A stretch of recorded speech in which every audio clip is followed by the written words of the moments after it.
Welcome to Nuanced Beauty. This podcast is intended to be a spot where my husband Bill and I will capture some complex thoughts and challenge us to hold to our opinions loosely so that we can see the beauty in others and the beauty in ourselves. I want to challenge us to dive deeper into those everyday topics and those sticky topics that we might shy away from, or we might bulldoze over others with our opinions. Because I think there's wisdom in this idea that if we all thought exactly the same, there would be no need for anyone else. So let's have a conversation and let's get nuanced. Hi guys, welcome back to Nuanced Beauty. This week I'm doing another interview and I have brought a friend of mine, Eryka, onto the show. Hi Eryka. Hi. Thank you so much for being willing to join me. Eryka and I go back probably I don't know, 8-10 years. Yeah, something like that. We met back in Seattle and we were in the same community group for a season until they moved to California, and then now they're in Tennessee. But so we were super tight in the season together when we were both in Seattle. And I wanted to bring Eryka on because I saw recently some Instagram posts that she shared about homeschooling. And we'll kind of dive into it with Eryka, but she has been a teacher and she's homeschooling her kids. And as you might guess, people can have varying opinions on how they feel about homeschooled and public and private and charter and all things schooling. So with that, I thought, who better than Eryka? So Thank you. Well, thank you for having me on today. That's really exciting. I hope I'm not too nervous or it doesn't come across that way, but let's dive right in. How was your school experience growing up? it was so growing up, I didn't actually know anyone who was homeschooled. I went to public school for kindergarten through 8th grade, and then I went to a private high school for 9th grade, 11th grade, and 12th grade. And then for that 1 year of 10th grade, I actually was homeschooled, but I didn't know anyone who was homeschooled. So it was like this weird adventure we did all on our own. And, the reasons behind it were because I was dealing with some health issues and there was some family issues going on. But ultimately, it just ended up being 1 year that was kind of self-led. And I remember the curriculum we did a Becca. Okay. Was this your mom mostly homeschooling? Yeah. So my mom homeschooled. My dad, we had sold our house, and my dad still needed to keep his job in Chicago area. And then we had a home up in Wisconsin, like a cabin on a lake kind of thing. So we were we didn't know what else to do. So we moved up there and then would venture back and forth to see my dad every 3 weeks or so. Oh, so that's cool. Homeschooling allowed us to have that freedom to travel. Gotcha. Yeah. And was your schooling experience primarily in the Chicago area then? Yeah. So I graduated high school in Chicago area. It was a private school in West Chicago. And then from there, did a couple of years of community college and ended up in Seattle, where I met you.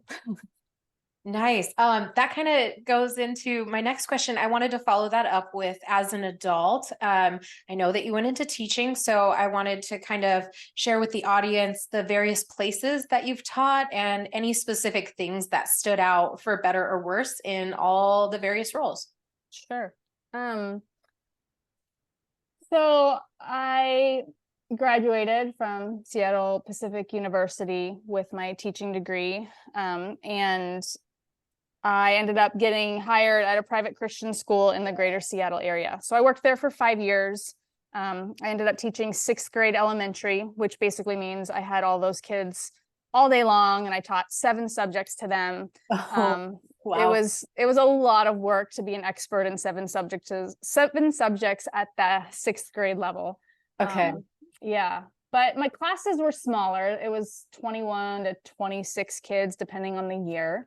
Okay. And then I'll go through the the three that where I worked, and then I'll come back and tell you the positives and negatives, if that's cool. Yeah, that sounds great. Okay. So after that, I truly burned out. So I truly burned out. Like, that's a thing in teaching, is teachers burn out. And so I took 3 years off from teaching and worked in downtown Seattle. Then I got bored. I literally got bored. There was nothing to do. I'm so used to being such a busy person helping people that I got bored of just sitting at a desk. So I went back into teaching, and that time I went into public school teaching. So I went to a public school in the greater Seattle area, and I taught, again, 6th grade elementary, but this time I had 32 students. Oh my gosh. That's a big class. So many kids. It was a big room, and it felt crowded too. I was actually paid a stipend for those 2 extra students over 30 because the schools were so crowded. Oh, so the limit was 30 there. Yeah. That's so interesting. So just to kind of like share where we're at, we moved from Seattle to Florida. We've been here for 2 years, and the limit is like, I think Zeke's class, he's, 1st grade. I want to say it's 18. And then in 3rd or 4th grade, it goes up to 22. And then it maxes at 26. Wow, that's nice. Yeah. That's makes such a difference to So have 30 and 32 sounds like, holy crap. It was a lot. And there were a lot of needs in that class too. Being a public school, and it was it had like 50% of the students in the school system were on free or reduced lunches. Gotcha. And it just was a hard situation to be in. I know I said, let me tell you the third opportunity, and then I'll tell you the positives and negatives. So after that, took lots of time off to have another kid and just be a stay-at-home mom. And then I ended up working for a charter school in California. So that one was called iLead Exploration. They're kind of a bigger charter school. They have schools across the nation. Now, was that in person initially?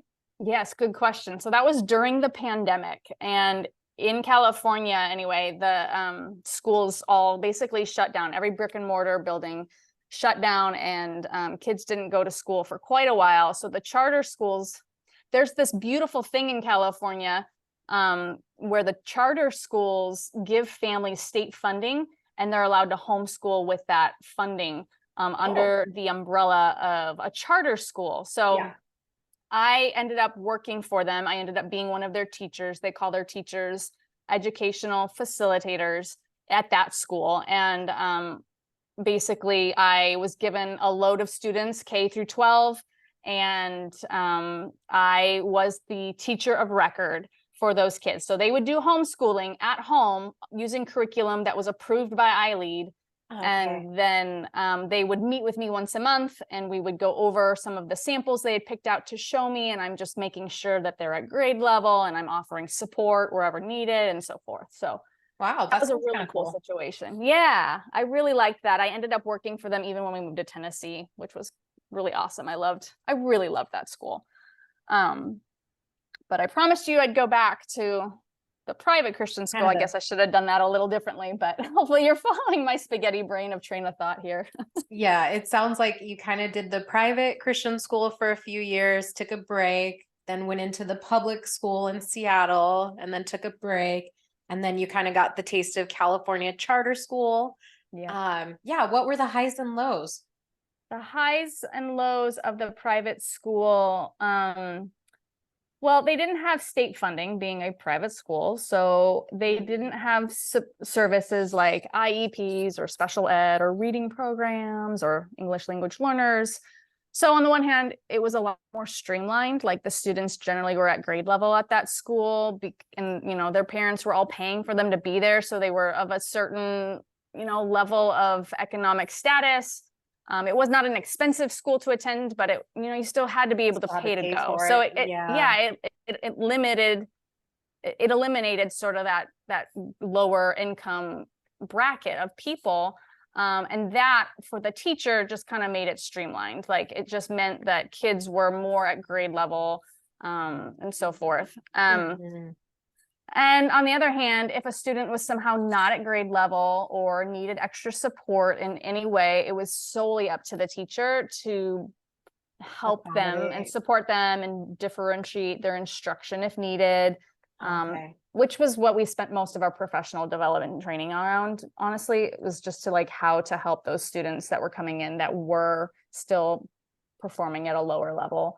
And did you tend to focus on accommodating those that weren't at grade level, or did you also have to accommodate those who were like above and beyond where they, the current level? I had a little bit of both. So I would have students in my 6th grade class who really should have been in like higher level math, for instance. So I wasn't qualified to teach higher level math. So I'd send them upstairs to the junior high for math class, but just those 1 or 2. But if they were like really advanced in English, then I'd have to differentiate their instruction a bit and like give them a more challenging assignment to do, or but vice versa. If somebody was really struggling, maybe performing on a 4th grade level, on a reading level or something, I'd have to differentiate their instruction to meet them where they're at instead of expecting them to be. But I felt like that wasn't really well taught to us. And it was way more important when I went to the public school, which let me think here. So I told you about how just there are 32 students, and just it was such a different experience. So private school was all kinds of curriculum, more curriculum than you could possibly need. And then you get to public school, there was only math curriculum at this school. Oh, okay. Very different. And it was a different style of math. I was unfamiliar with it. It's a widely used math curriculum that people know now, but I didn't know it. It was called Singapore math. And they didn't give me any training on how to do it, and just sort of threw me into there in the lion's den. And I was just sort of expected to teach like 6th grade math. Watching YouTube videos on the weekend? All the time. Yes, all the time. And then the rest of the curriculum, I was basically told to create it. There was like a little bit of science that we could use, but the other teachers didn't really use them. So I followed like kind of their lead, and it was all about teaching to the test. Like that from day one, I could tell that's what we were doing. We were teaching to raise the scores. That school's ELA scores were very low. Like I told you, it was like 50%, reduced in free lunch. Yeah. And my principal was consumed with raising those scores. So without actual ELA curriculum and only the state standards that we had from the internet, I was supposed to create lessons that followed a certain structure of instruction and supported demonstration and then independent demonstration. So it was really difficult, and I was pregnant and nauseous and all of that. So like, it was just a really hard year, but it taught me a lot. Like if I learned anything, it was my level of compassion for children in unfortunate situations and circumstances.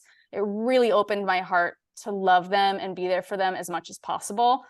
And that's probably why most teachers will say, that it's a rewarding job. They do. Yeah, that's why you do what you do as a teacher. It's not because you're handed the best curriculum. So, anyway, and then the charter school. What were kind of the highs and lows you found there? So many cool things about that. I could work from home. I had the option to work part-time. I had the option to include my own son on my roster and get paid to teach him, which was really cool. Wow. Yeah, I know. So you're paid per student that year, or the year I was in EF. So you're like a certain amount per student on your roster. So if you had 15 kids, you were paid a certain amount. And if you had 30 kids, you were paid a different amount. Okay. But, yeah. So that was really cool. The downside was I never really met my coworkers in person because we moved in the middle of the pandemic. But they were always so incredible and so supportive and encouraging, and like what an incredible group of women. It was mostly women that I worked with, who to be surrounded by. They were really amazing. So, and I met some really cool families. Like I learned so much about homeschooling in that situation, learned so many different kinds of curriculum, became really confident in knowing curriculum, and was able to help a lot of people who were scared to homeschool. Like that was my job, was to encourage these mamas who were coming in going, I don't know how to do this, but I'm here, show me how. And I would, hold their hand and give them resources and make a schedule for them and put it all Okay. on a spreadsheet. And here's how we're going to do this, and check in with me, that kind of thing. So it was really Oh, cool. nice. And so then fast forward to recently, when did you start homeschooling the kiddos? It sounds like possibly with this, one of your kiddos was on the roster, correct? Yeah. So the pandemic is really the answer to that. I started homeschooling during the pandemic. Okay. My oldest son was in preschool when the pandemic started in March. And that was his last year of preschool. And we learned really quickly that Zoom school was not for him. Oh, yeah. He And wasn't not going to for sit many. still. Gotcha.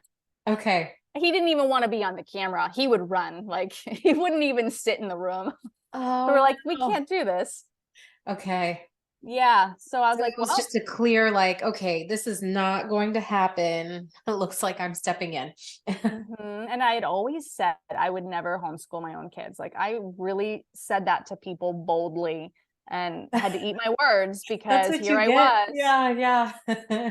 trying to homeschool my son, preparing to homeschool my son. And everybody in California was trying to get into one of these charter schools. They passed some crazy laws that limited the amount of kids that could enroll in charter schools because they needed the Oh, money to still stay. in It's a public weird, school. yeah, they needed the money to still Yeah. stay with the public schools to pay for the buildings and all of that. So they Oh, limited gosh. it. But Grayson got a spot. He got a spot, and he got into the charter school before I did.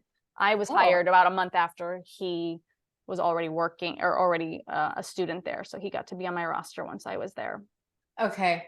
And then fast forward to now, you've decided to homeschool both boys. Yes. Okay. So we moved from California during the pandemic to Tennessee for family reasons. We had family out here and decided to follow them. And I was able to continue working for iLead at that point, but Grayson was no longer a resident of California. So I had to unenroll him, and I had to choose to basically homeschool him myself. I forget what the wording is for it, but I had to be my own operation. Mm-hmm. But I think had I not had the hand-holding of iLead, I don't know if I would have gotten to where I am now. Like it was so instrumental to have that group of people who could tell me, you can do this. Uh-huh. And then you were providing that support to others too. So it's like that, like you learn by teaching sort of thing. It sounds Totally. like. Okay. Yes, exactly. So for like that kind of leads into this tension that I'm sure some people listening might either A, have that opinion like I could never homeschool my kids, or I'd never want to, or they might think I'm not qualified to teach my kids. So like, could you offer them some advice? And it sounds like you did yourself have very similar worries and reservations. I did. That was me. It's like, hi, it's me. I can totally identify with that. Uh-huh. Um, it is my story, and I've come around to the other side. And I see this attitude all the time. I'm that person that a lot of people in my friend groups seems to come to and say, like, I'm really struggling with my kid's school. Like, I don't know what to do. And I'm there to help them. I have two friends right now who are unhappy with their schooling situation, what their kids are in, and they have literally flat out said, "Oh, I can't teach my kid." Yeah. Yeah. So what I say with those people, A little bit of tough love, maybe. yeah, Like, a little bit. no, you really can. Like, Yeah, quit selling yourself short. exactly. When I was in that situation, I was thinking that, my kids would drive me crazy and I need my alone time, and my kids won't listen to me, and my kid can't sit still. And, I could come up with all of the different reasons for my own kid. And I hear the same or similar things from other moms as well. Or my kid needs socialization, or my kid is such an extrovert, or teaching, whatever grade it is too difficult, or I don't have time during the day, or I need time away from my kids during the day. Like I've heard it all. Mm-hmm. And I think all of this really truly, like if you're gonna go deep and you're ready to go deep with me hard and fast, like I think it's a fear of just the unknown. And do you know what Yeah. I mean?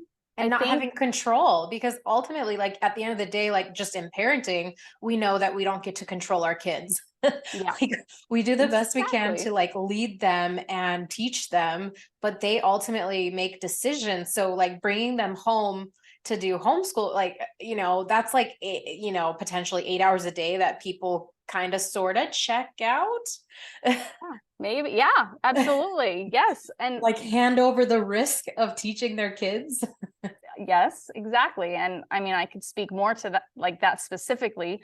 Um, people, I would just say to them, like, you might have that difficult child, but God gave you your child, and that wasn't an accident, and their behavior is not an accident, but God has equipped you, and he will Mhm. continue to equip you to, if you truly feel like you're being led to homeschool. Like there's a lot of people who are like, I don't feel we're in the right situation, I'm feeling pulled to this, but I just don't know how. Like for those people, I think it's a fear issue, and I think that if you truly trust God and you truly trust yourself, I think you can do it. And I would actually flip the questions on them. I would say, are you not willing to learn how to homeschool your child because you're afraid of the outcome? Mhm. You're afraid of a rough day. You're afraid your kid won't make progress. Chances are you're approaching the question of, should I homeschool because something in your current situation is not sitting well with you? And Uh-huh. your child needs different. Your child needs better. So God designed children to learn, and they will learn. They soak up the environment they're in and become what they see and what they know. Mhm. So I would just encourage people to give it a try. I mean, the worst case scenario is you can put them back in public school or private Yeah. school. Like it's not a closed door. Those schools, people do it all the time. They try out homeschool and then they go back. A lot of the families who pulled kids out for the pandemic, they went back to public school or private school. Mhm. Yeah, and Totally okay. that's a really great point. Kind of rewind a little bit. Our kiddos in first grade, and when we were looking at pre-K, we were in Seattle, and we chose to put him in a private Christian school for pre-K. And in that, like, the year leading up to that, I had tuned into a podcast. Um, I'd have to look it up, but it was by Jen Oshman, and it was specifically about schooling. And she brought up that she has, I think, 3 or 4 kids. And over the years, they had done all of the options. They had done homeschool, they had done public, they had did online, and they had even done boarding school because they lived overseas. And it was like a legal requirement or something. Mm-hmm. Um, and she shared how they made changes along the way based on the needs. And also she shared how with each kid, they had to make different decisions for each kid. Yeah. And having hear her just say that out loud as I was like pondering like what to do for pre-K, I felt like almost like freed, like this sense of freedom, like you just said, that the fact that I can just change my mind and I don't have to feel stuck forever in this choice I made. That is super like that might be enough to get you over whatever fear you have, like with the change being difficult, like knowing that it's not permanent, you know? Absolutely. Absolutely. There's so many people who have shifted and changed, and there's so many different ways to pivot to. I like that you said that she did boarding school and she did online school and they did homeschool. And within the homeschooling realm, there's like 20 different ways to homeschool, and you can do all of them and none of them at the same time. Like there's so many different, there's no, I guess what I'm trying to say is there's no right way to homeschool. Uh-huh. I like it's that. it, it's such a broad umbrella that you have to almost unteach yourself what school looks like. Yeah. Yeah. Bill and I, we had chatted some, and he brought up the amount of time that is spent in the school day just like standing in line and organizing kid from location to location. It Yeah. is a lot of, because like I think if you went into it thinking that 8 hours of a day needed to be like, no joke, focused, it's not. No. And I think, yeah, just kind of putting that perspective out there. And then the other thing that I would throw out there is that the idea of like, I'm not qualified to teach my kids school. Bill taught at a college, like a trade school sort of college. And the thing that he highly like rubs up against with that statement is that teachers aren't necessarily subject matter experts either, and they just have to learn the material that they're teaching. And the big thing is like how to teach, and do you actually connect, and do you like, can you frame something in a way that somebody can absorb the information? So like the how to teach is kind of more significant than I'm an expert in calculus. Absolutely. And who's the expert on your kid? Like, it's not the Mm-hmm. teacher, it's you. You're the Mm-hmm. expert on your kid. So you know how your kid is going to learn, and you're going to figure it out real quick if you don't know. I Yeah. agree with Bill. I think most everything I do with my kids to teach them is available somewhere on the internet for free. Like, I'm Mhm. not using skills I learned in college to homeschool my children. You're just kind of applying all the things you've observed, because this has kind of been your professional side too, and now in the homeschooling, which yeah, that makes Yeah, sense. absolutely. The Um, only thing I have that's in addition to what maybe others don't have is I have the confidence. And yeah. that's what gets me through it. You know, like, I think you just have to step in and you'll gain your own confidence. Like build that with time. That makes Yeah. sense. Um, have you considered long term, or I don't know if long term is the accurate word, but are the boys, do you think they're going to continue with homeschooling, or do you think this will be something you play year by year?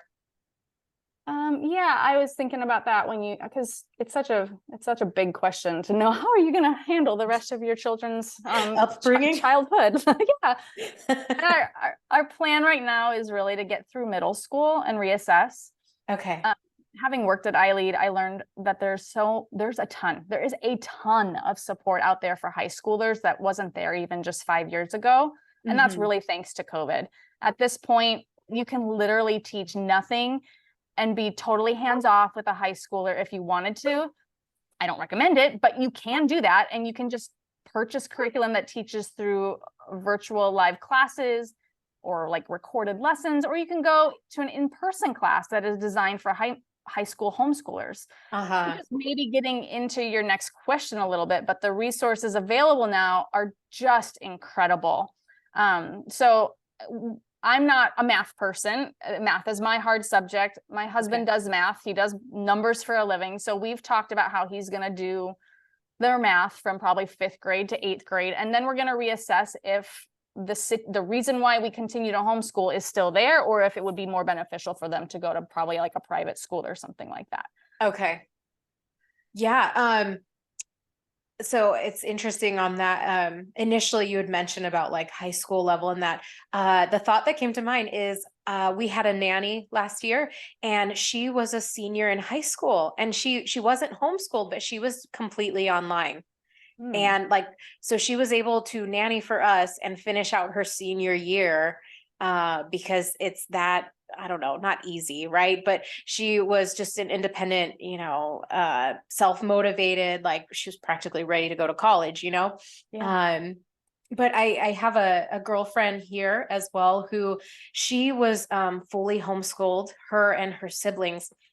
And I had chatted with her about homeschooling because she has 4 kids of her own, and they are in public school here.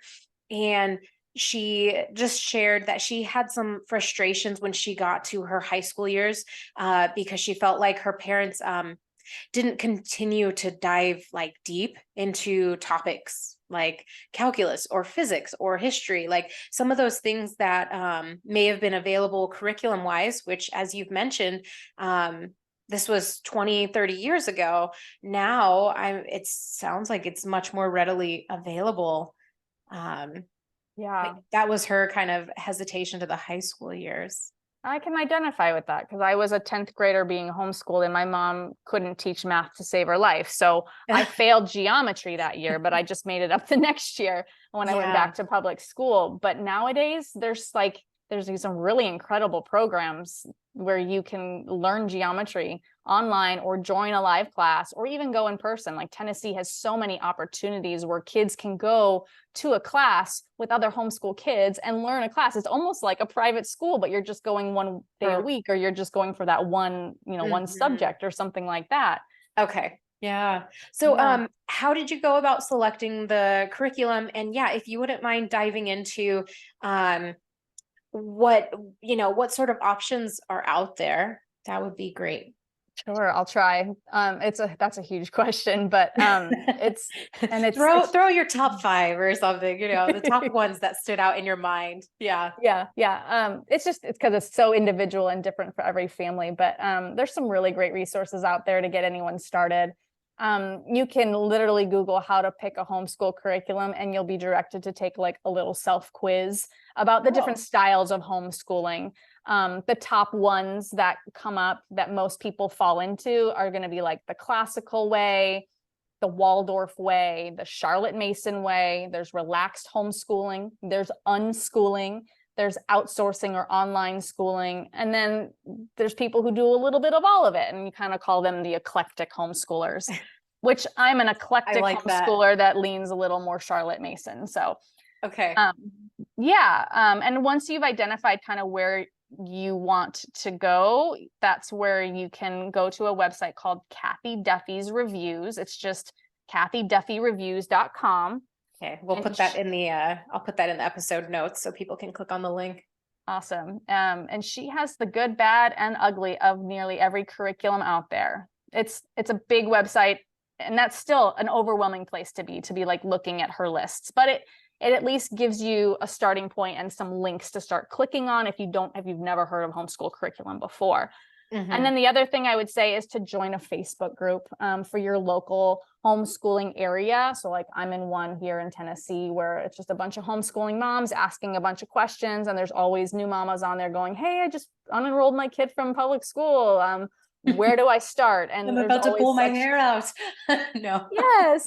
Yes. There's just a vast community of homeschoolers here that can answer those kinds of questions. And like I'd say if you pulled your kid out of school last week, you do not have to rush to decide a curriculum right away. Like take your time and research it and find what you really want to spend your money on, because there are plenty of free curriculum out there too.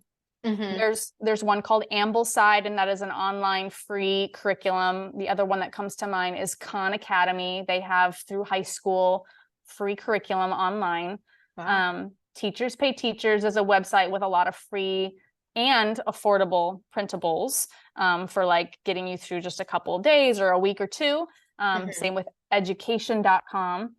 One that I use that I've enjoyed from the beginning is The Good and the Beautiful. They are a faith-based curriculum, but they put out their entire language arts and their entire math curriculum out there for free if you want to print it, or you can purchase it already printed.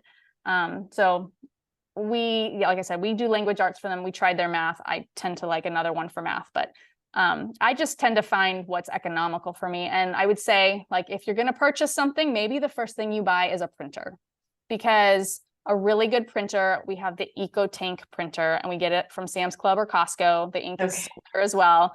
And like you could print thousands of pages on one set of ink. It's so economical. So that's how we do it. Yeah.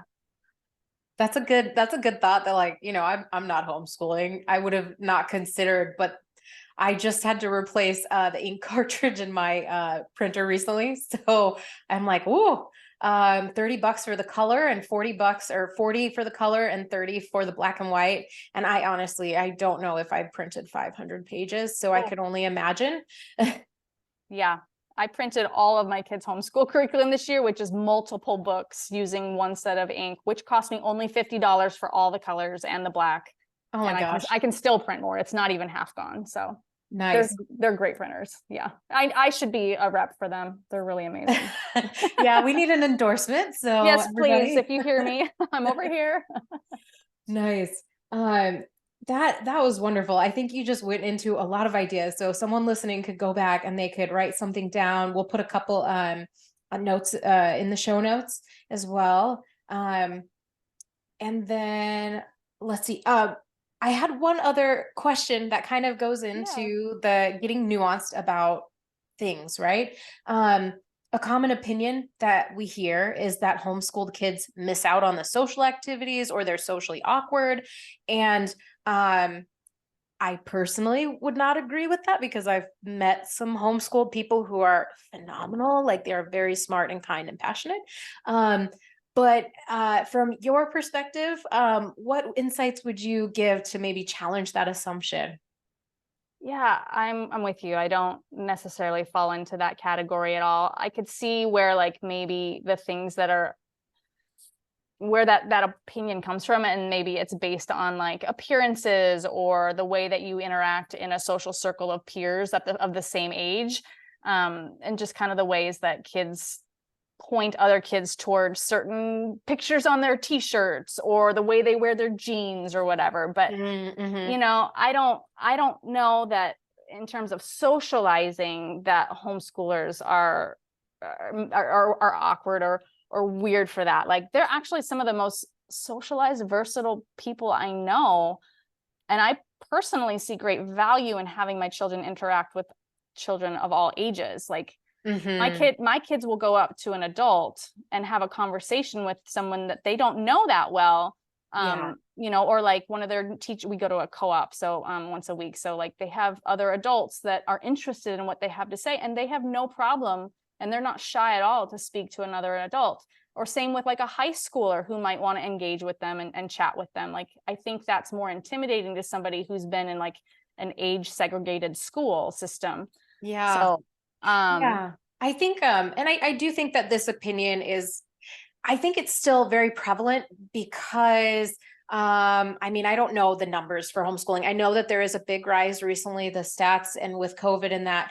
Um, but I think maybe the odds of you meeting someone who is homeschooled may have been like slim. But yeah. today, maybe 20 years ago, it was more slim. So it had this awkward connotation to it. And like now we have all of these resources, as you mentioned, that it's become a much more available and practical and like easy to do thing. So you could potentially meet a neighbor who homeschooled, whereas that would have been something like maybe you'd meet one person in your life.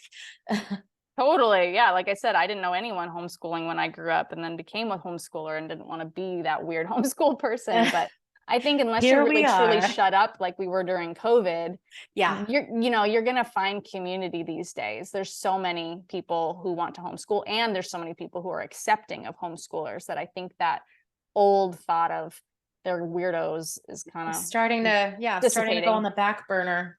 Yeah. Yeah. Well, before we wrap up, I on a typical episode we throw out a book recommendation. So, I wanted to find out if there is any book that really stood out to you on this topic that you could share with our audience. Yeah. I'm not a big I like to read fiction, but I read occasionally a book about how to homeschool or things like that. And the first book I read about homeschooling was called The Read Aloud Family by Sarah Mackenzie. And I've fallen in love with her and have since like listened to all her podcasts. And Oh, nice. I love her. She has got a website, and she's got book lists and so many freebies. And then she's got kind of like a Facebook kind of network thing, not a Facebook, but her own way of like organizing Like a homeschoolers. website. Yeah, I'm not sure Okay. what the word is I'm looking for, but it's a beautiful thing. And I love her because she's just so encouraging. She is so down to earth, and she's homeschooled 6 kids, and she'll tell you a Wow. 1,000 different ways she's failed. Uh-huh. And it's just, I find that really encouraging, because as a homeschooling mom, it's never easy. Like every day is hard, but Hmm. it's so rewarding too. And so she kind of is good at highlighting that. So That's nice. I imagine she is a wealth of practical knowledge, and she sounds very approachable by the way you describe the book and her resources. oh, So, absolutely. well, Eryka, thank you so much for joining me today. Yeah, this has been a You are great welcome. convo. This was fun. And for anyone listening, comment. Let me know what you thought of the show. If you're on Spotify, you can put your comment there, or you can always hit us up on Instagram. And I hope that this gave you food for thought. If you have young ones or even elementary or middle or high schoolers, that homeschooling could be an option. And I hope that we gave you something to chew on.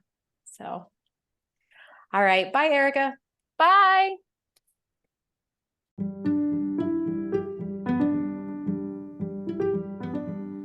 All right, guys, thanks for tuning in to today's interview.